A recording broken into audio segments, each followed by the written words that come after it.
पिछली कक्षाओं में आप लोग पढ़ चुके हैं अवकलन के बारे में। अब यहाँ हम बताएंगे आपको समाकलन, इंटीग्रेशन। अवकल गणित में हमें दिए गए फलन का अवकल गुणांक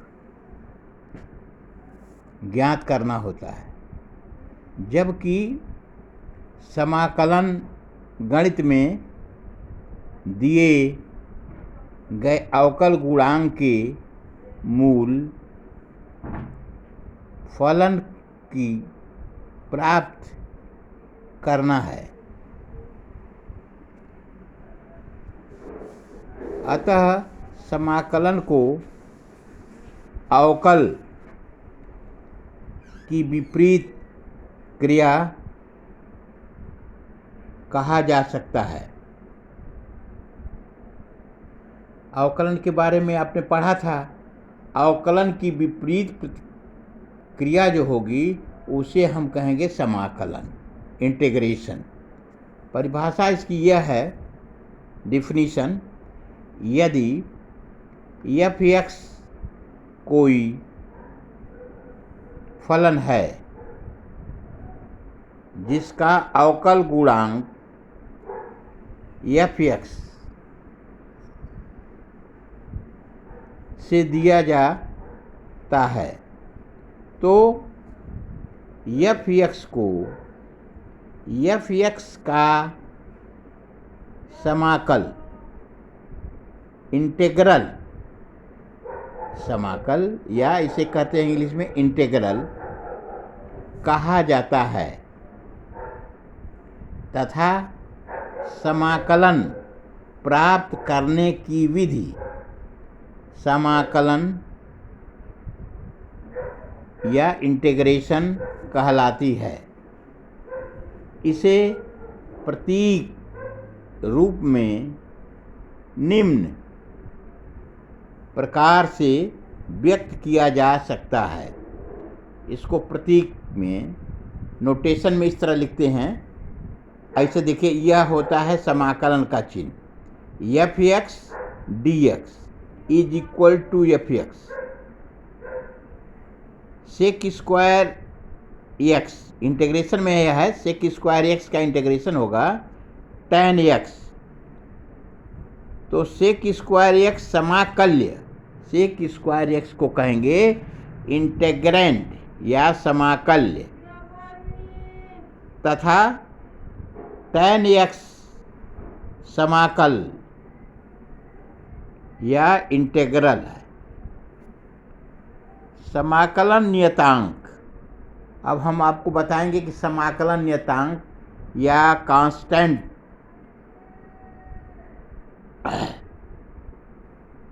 इंटीग्रेशन क्या है।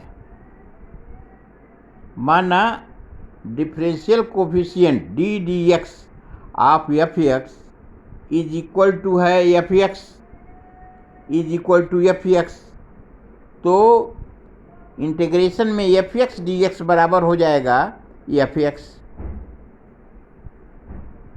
यदि c कोई स्विच अचर हो तो d dx of f(x) plus c is equal to d dx of f(x) is equal to f(x). हम जानते हैं कि कांस्टेंट का अवकल गुणांक 0 होता है, तो d dx ऑफ c का हो जाएगा 0। अतः integration of f(x) dx is equal to f(x) plus c। एक तथा दो से स्पष्ट है कि किसी फलन का समाकल अद्वितीय नहीं होता है, अर्थात एक ही नहीं होता। अद्वितीय माने एक ही नहीं होता है। वह c के भिन्न भिन्न मानों के लिए, c के अलग अलग अगर जो भी मान रखेंगे उसके लिए, c के भिन्न भिन्न मानों के लिए इसका मान भिन्न भिन्न होता है। c समाकल नियतांक है।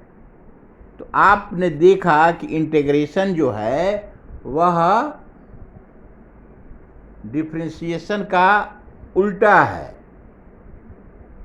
अगर हम देख रहे हैं कि fx का fx हो जाता है तो fx का इंटीग्रेशन fx हो जाएगा, और इंटीग्रेशन कांस्टेंट जो है c, वो इंटीग्रेशन निकालने के बाद उसमें प्लस c जोड़ देते हैं। उसका मतलब यह होता है कि यदि c के भिन्न भिन्न मान हों तो इनके मान भी अलग अलग हो जाते हैं। यह रहा आपका समाकल। अब मूलभूत समाकल सूत्र जो फंडामेंटल इंटीग्रल फार्मूला है, वह कुछ फार्मूला हम आपको बता रहे हैं। देखिए, x to the power n integration में है x to the power n dx, यह होता है x to the power n plus 1 upon n plus 1 plus c। अर्थात अगर इंटीग्रेशन में x to the power 5 dx है तो उसका हो जाएगा x to the power 5 plus 1 upon 5 plus 1 plus c, अर्थात x to the power 6 upon 6 plus c। ये पहला है आपका। इसी प्रकार आपने देखा कि log x का जो डिफ्रेंशिएशन होता है 1 अपान x होता है, तो यहाँ पर integration of 1 upon x dx हो जाएगा log x plus c। Integration में k dx is equal to k x plus c, माने कांस्टेंट के साथ अगर कोई फलन है, जैसे 4x है तो 4 कांस्टेंट रहेगा और x का हो जाएगा 1, और dx का हो जाता है x, तो ये हो जाएगा 4x plus C. e to the power x का डिफ्रेंशिएशन आप जानते हैं कि e to the power x होता है, तो integration of e to the power x dx ये भी हो जाएगा e to the power x plus C. Integration में a to the power x dx is equal to हो जाएगा a to the power x upon log e a plus सी। आप पढ़े थे कि cos x का होता है डिफ्रेंशिएशन माइनस साइन x, तो यहाँ इंटीग्रेशन ऑफ साइन x हो जाएगा माइनस cos x प्लस सी। फिर आपने पढ़ा था कि साइन x का डिफ्रेंशिएशन होता है cos x, तो यहाँ cos integration of cos x dx हो जाएगा साइन x प्लस सी। tan x का पढ़े थे कि tan x का डिफ्रेंशिएशन होता है sec स्क्वायर x, तो integration of sec square x dx is equal to हो जाएगा tan x plus C.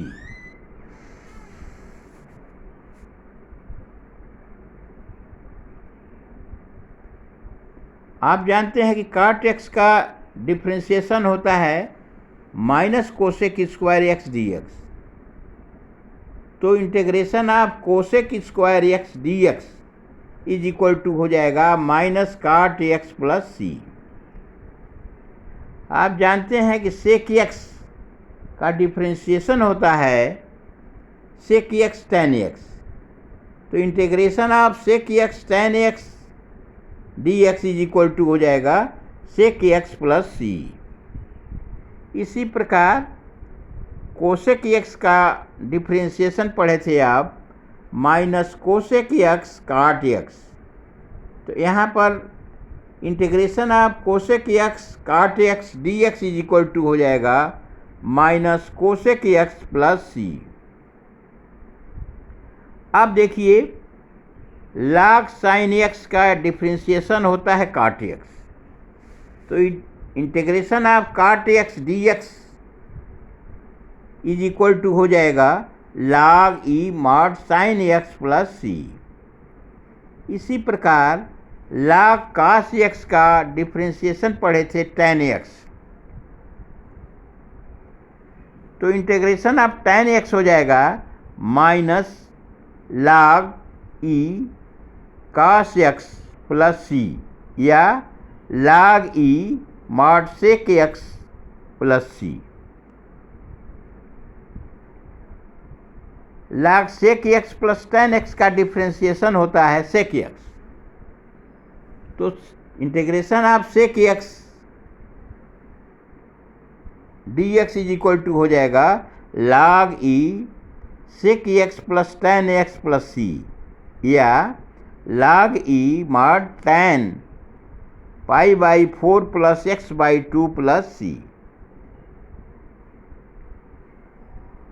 Integration of cosec x dx हो जाएगा log e mod cosec x minus cot x plus C या log e mod tan x by 2 plus C.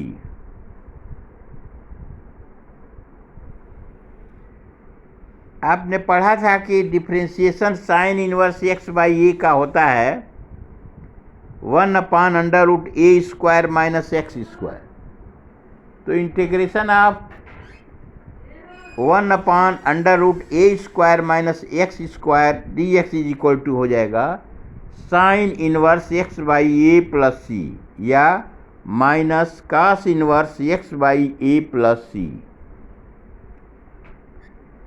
1 integration में 1 minus x square dx is equal to हो जाएगा sine inverse x plus C, क्योंकि sine inverse x का differentiation होता है 1/1 minus x square,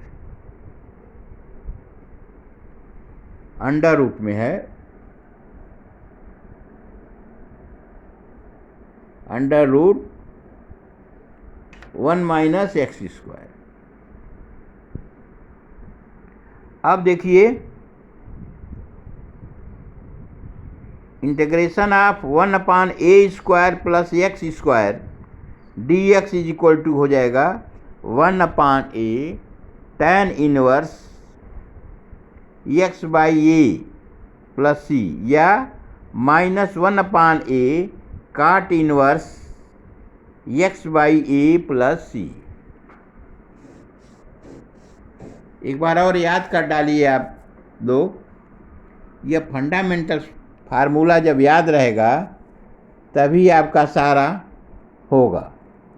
अब बताइए integration of x to the power 3 का क्या होगा।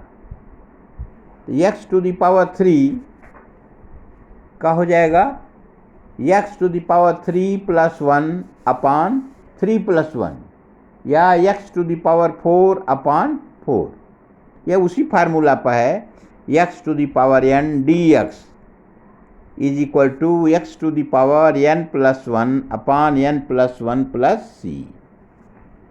Integration of 1/x dx is equal to है log ex plus C. Integration of k dx is equal to है kx plus C. Integration of e to the power x dx is equal to e to the power x plus C. Integration of a to the power x dx is equal to है a to the power x log e a plus C. Integration of sine x dx is equal to minus cos x plus C. अब यही समझ लीजिए कि अगर integration of sign 3x dx रहे तो उसका क्या हो जाएगा माइनस कास 3x, और जो 3 है वह नीचे आ जाएगा तो minus cos 3x/3 plus C. Integration of cos x dx is equal to sine x plus C. Integration of sec square x dx is equal to है tan x plus C. Integration of cosec square x dx is equal to minus cot x plus C. Integration of sec x tan x is equal to sec x plus c। Integration of cosec x cot x dx is equal to minus cosec x plus c। Integration of cot x dx is equal to log e mod sin x plus c। Integration of tan x dx is equal to minus log e mod cos x plus c या log e mod sec x plus c। Integration of sec x dx is equal to log e bracket में sec x plus tan x plus c या log e mod tan pi by 4 plus x by 2 plus c। Integration of cosec x dx is equal to log e mod cosec x minus cot x plus c या log e mod tan x by 2 plus c। Integration of 1 upon a square minus x square dx is equal to sine inverse x by a plus c या minus cos inverse x by a plus c। Integration 1 upon under root 1 minus x square dx is equal to sine inverse x plus c। यहाँ जो ऊपर देख रहे हैं a की जगह पर अगर 1 हो जा रहा है तो यह sine inverse x plus c convert हो जा रहा है। Integration of 1 upon a square plus x square dx is equal to 1 upon a tan inverse x by a plus c या minus 1 upon a cot inverse x by a plus c। अगर यहाँ a के जगह पर हम 1 रख दें तो integration of 1 upon 1 plus x square is equal to हो जाएगा tan inverse x plus c। यह रहा आपका फार्मूला जिसके आधार पर प्रश्नों को आप हल करेंगे। अब आप देखिए आपकी बुक के जो चल रही है अजय कुमार की, उसके कुछ 1.1 के क्वेश्चन हम आपको बता रहे हैं, उसको ध्यान से ज़रा आप देखिए और उसको समझने की कोशिश करिए। प्रश्नावली 1.1 का पहला क्वेश्चन यह है कि इंटीग्रेशन ऑफ ब्रैकेट में 1 plus 2x plus x square dx, इसका समाकलन ज्ञात करना है।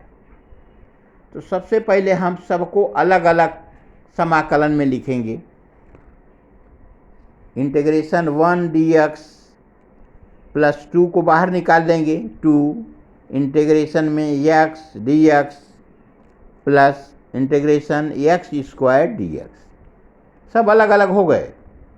अब इनका देखिए, हम जानते हैं कि dx का x होता है, तो dx का हो गया x, 2 कांस्टेंट है, x पर देखिए 1 पावर है तो 1 प्लस 1 2 हो जाएगा और 2 नीचे आ जाएगा, तो यह हो जाएगा 2x स्क्वायर अपान 2 प्लस अब x स्क्वायर dx है, x पर 2 पावर है, तो इंटीग्रेशन जब हम करेंगे तो x पर 2 प्लस 1 अपान 2 प्लस 1। अब हमारा यह हो जाएगा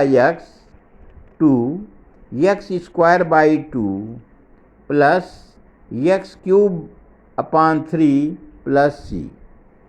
2 को 2 से काट दीजिए तो यह हो जाएगा x plus x square plus x cube by 3 plus c। अब इनको हम क्रम से लिखते हैं। बड़ी घात वाले को पहले लिखेंगे तो x cube upon 3 plus x square plus x plus C. ये रहा है आपका क्वेश्चन नंबर फर्स्ट। अब देखिए आपका क्वेश्चन नंबर दूसरा देखिए है, इंटीग्रेशन में है 1 माइनस एक्स स्क्वायर का cube upon x square d x. अब देखिए इसका फार्मूला आप जानते हैं कि a माइनस बी का क्यूब होता है a cube minus 3a square b plus 3ab square plus minus b cube. अगर a प्लस बी का होल क्यूब रहता तो a cube plus 3a square b plus 3ab square plus b cube. तो यहाँ 1 minus x square का cube है अपान है x square. तो यह हो गया आपका इंटीग्रेशन में 1 अपान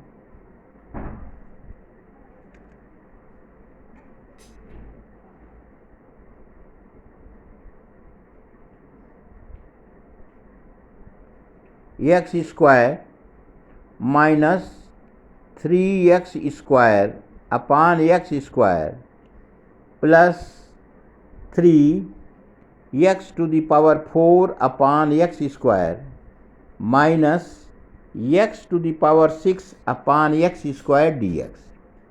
अब इसको हम थोड़ा छोटे रूप में कर लें तो एक्स स्क्वायर जब ऊपर जाएगा तो x पर हो जाएगा -2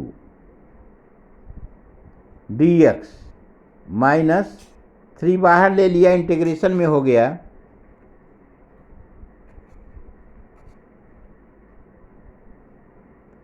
एक्स स्क्वायर से एक्स स्क्वायर को काट दिया तो 3 हो गया डी एक्स प्लस 3 को बाहर लिया x to the power 4 x square नीचे है, यह हो जाएगा एक्स स्क्वायर। नीचे वाला घात ऊपर जाता है तो घट जाता है, तो एक्स टू द पावर 4 में से जब हम घटाएंगे तो वह हो जाएगा एक्स स्क्वायर डी एक्स। फिर उसी तरह से एक्स पर 6 है, एक्स स्क्वायर नीचे है, ऊपर इसको ले जाएंगे घात को तो 6 में से 2 घटेगा तो x to the power 4 d x हो गया। अब आइए, अब इसका इंटीग्रेशन हम अलग अलग कर रहे हैं। एक्स -2 का होगा एक्स पर -2 प्लस 1 अपान -2 प्लस 1, तो उसको लिख लेंगे x to the power -1 upon -1। D x का एक्स हो जाएगा तो ये हो गया आपका -3x plus 3x cube. X square है तो 2 प्लस 1 एक्स क्यूब हो जाएगा और 3 नीचे आ जाएगा तो 3x cube upon 3 minus x to the power 4 का इंटीग्रेशन करना है तो x to the power 4 plus 1 upon 4 plus 1, यह हो गया आपका minus x to the power 5 upon 5 plus C. अब इसको बढ़ते हुए क्रम में हम रख रहे हैं, यह हो जाएगा minus x to the power 5 upon 5 plus x cube minus 3x minus 1 upon x plus C. यह रहा है आपका कंप्लीट सॉल्यूशन। ठीक है, तो याद रखिए जब कई पद हों तो उनको अलग अलग पदों में बांट लेते हैं और सबका अलग अलग निकालते हैं। जो फार्मूला हमने पहले बताया है उन्हीं फार्मूलों पर उनका मान रख करके हल करते हैं। अब अगला क्वेश्चन देखिए, क्वेश्चन यह है कि इंटीग्रेशन x प्लस 3 अपान x माइनस 2 डी एक्स, इसका हमको समाकलन करना है। अब इसको हम छोटे रूप में इस तरह से करें कि x माइनस 2 अगर ऊपर हो जाए तो x माइनस 2 से x माइनस 2 कट जाएगा, अब हमारा प्रॉब्लम सॉल्व हो जाएगा। तो यदि हम x प्लस 3 के जगह पर x माइनस 2 रख दें तो 3 ले आने के लिए प्लस 5 यहाँ हम रख दें, 5 में से 2 जाएगा 3 हो जाएगा, यह ऊपर वाला हो ही जाएगा, आपका कितना हो जाएगा, x प्लस 3 हो जाएगा, नीचे है x माइनस 2 dx। अब ऊपर वाले का दोनों अपान होंगे, तो इसको डिवाइड कर देते हैं दो भागों में। तो integration of x minus 2 upon x minus 2 dx, एक भाग यह हो गया, और दूसरा भाग हो गया 5 को बाहर निकाल लें तो dx अपान x माइनस 2। अब देखिए दो भागों में यह टूट गया। अब इनका अलग अलग हम समाकलन बड़े आराम से निकाल लेंगे। अब देखिए x माइनस 2 से x माइनस 2 कट जाएगा, दोनों इक्वल हैं, तो यह बचेगा आपका dx। अब 5 इंटीग्रेशन में है आपका dx अपान x माइनस 2। आप जानते हैं कि dx का होता है x, dx इंटू 1, तो 1 का हो जाएगा dx। जैसे x का अवकलन जब पढ़ते हैं तो 1 होता है, तो 1 का अगर हम समाकलन करेंगे तो क्या हो जाएगा, x हो जाएगा। तो यह रहा है आपका x 5। 1 अपान x का समाकलन आप जानते हैं log x होता है, तो यहाँ आपके नीचे है dx अपान x माइनस 2। तो x माइनस 2, अब इसका जब हम समाकलन करेंगे तो 5 log x minus 2 plus c। तो अब आइए देखिए क्वेश्चन कितना आसान हो गया है आपका। जो क्वेश्चन आपको दिखाई दे रहा था कि x प्लस 3 है, आप परेशान हो जाएंगे कि x प्लस 3 है, नीचे x माइनस 2 है, तो हमने क्या किया कि x प्लस 3 को दो भागों में बांट दिया। कौन कौन से भाग हो गए, एक हो गया x माइनस 2 प्लस 5, 5 में 2 जाएगा तो कितना हो जाएगा 3। देखो नेनुआ का भाव पूछा था, नेनुआ पूछूगा, ठीक है। तो ये हुआ आपका x माइनस 2 अपान x माइनस 2,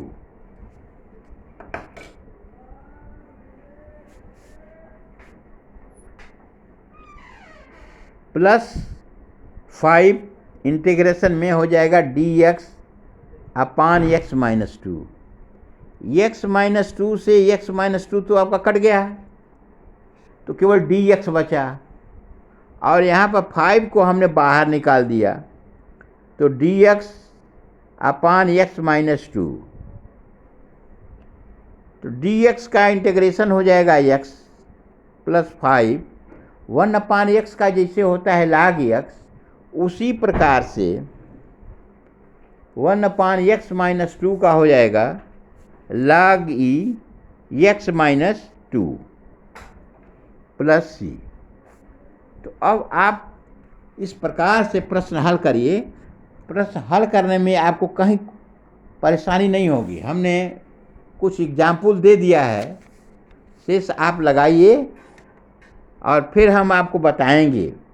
फिर से समझ लीजिए कि इसके लगाने का तरीका यह है कि इनको भिन्न भिन्न भागों में हम तोड़ लेते हैं। जैसे पहला क्वेश्चन हमने बताया था ना कि 1 plus 2x plus x square dx का समाकलन करना है, तो एक ही में समाकलन है, तो इसको हमने कई भागों में तोड़ दिया। पहला भाग का हो गया, पहला भाग हो गया कि 1 dx plus 2 x dx plus x square dx। अब तीनों का हम अलग अलग हल करते हैं। आप जानते हैं कि dx का क्या हो जाता है, x हो जाता है। 2 कांस्टेंट है, उससे कोई मतलब नहीं है। x पर 1 पावर था तो x 1 प्लस 1, यह हो गया आपका x square by 2 plus x square था तो 2 प्लस 1 अपान 2 प्लस 1, तो x cube upon 3 plus c। यह हुआ आपका x plus x square plus x cube by 3 plus c। अब देखिए, इसको हम सिस्टमेटिक रखते हैं, बड़ी घात वाले को पहले रखते हैं और उसके बाद क्रम से रखते हैं। तो यह हमारा हो गया x³/3 plus x² plus x plus c। यह रहा है आपका आज का रहा है आपका यह समाकलन के बारे में हमने बता दिया।